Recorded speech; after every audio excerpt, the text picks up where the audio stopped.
Awamoti, is that your name? Anyway, yeah. Well, the thing is just this.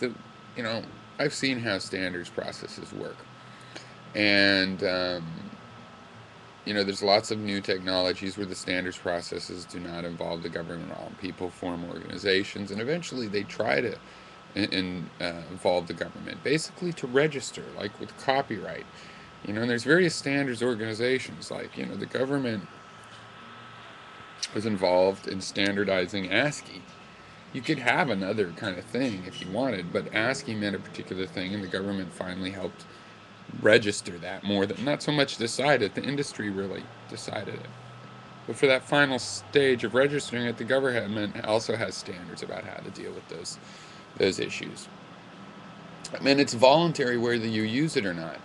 But the thing is, if you have a format or a standard that's just a private thing, let's say a company invents, and it's in an anarchistic way, but they try to create it as a standard, so they voluntarily work with a few other companies, and these 3 or 4 companies have the standard they share. Other companies will know that there's a brand value to the name, and they will use that name if they can. And they might modify it, they might break it, it might not be a full implementation, right? They say that it's a particular standard, but they just really sloppy about doing it. And in an anarchistic system, what do you do to those people exactly? Oh, you shun them and stuff. Well, I'm just not as big a fan of the power of shunning as everybody else. I mean, I don't really see, the benefit of that when people can get away without really a criminal liability. Um, and basically, at the very least, the government is there to say who owns a standard. Like, okay, that committee owns that standard name. And but the point is that this is a system we have now. It is voluntary businesses making standards, and then they get more and more formal until finally, the state is really just there to register if you're lying or not about following a particular standard.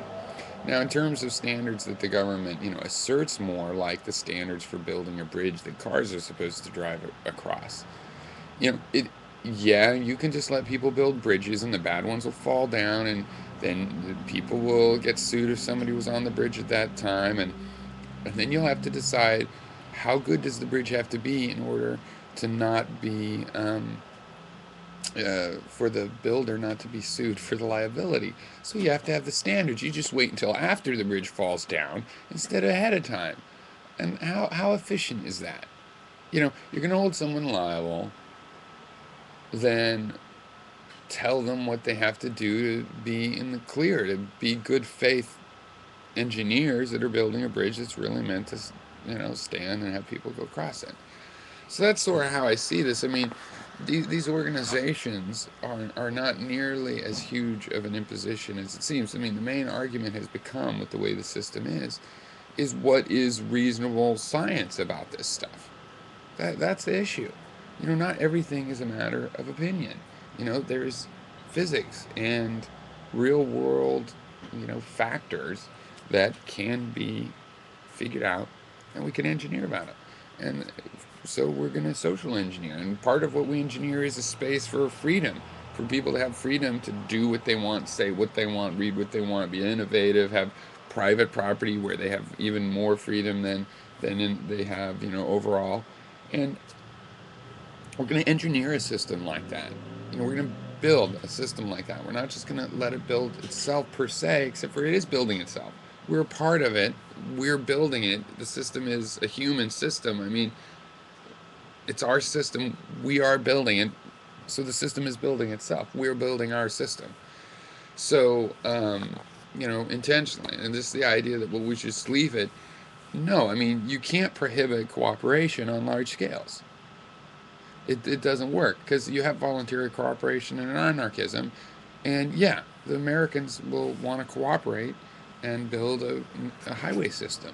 We already know that, right? We don't need to go back and see, well, do people really want to have, cities? Yeah, people want to have cities. So, I mean, we need to engineer them because they're complex, and it's a matter of efficiency, right? It's a matter of not wasting resources. It's a matter of not building bridges that fall down since they can be rebuilt, But anyway, okay, yeah. Well, anyway, it's an interesting reply. I don't know. My tone of voice is a combination of, my mood at the moment and stuff. I don't mean to be like, um, I don't know how I seemed, but whatever. Okay, cheers.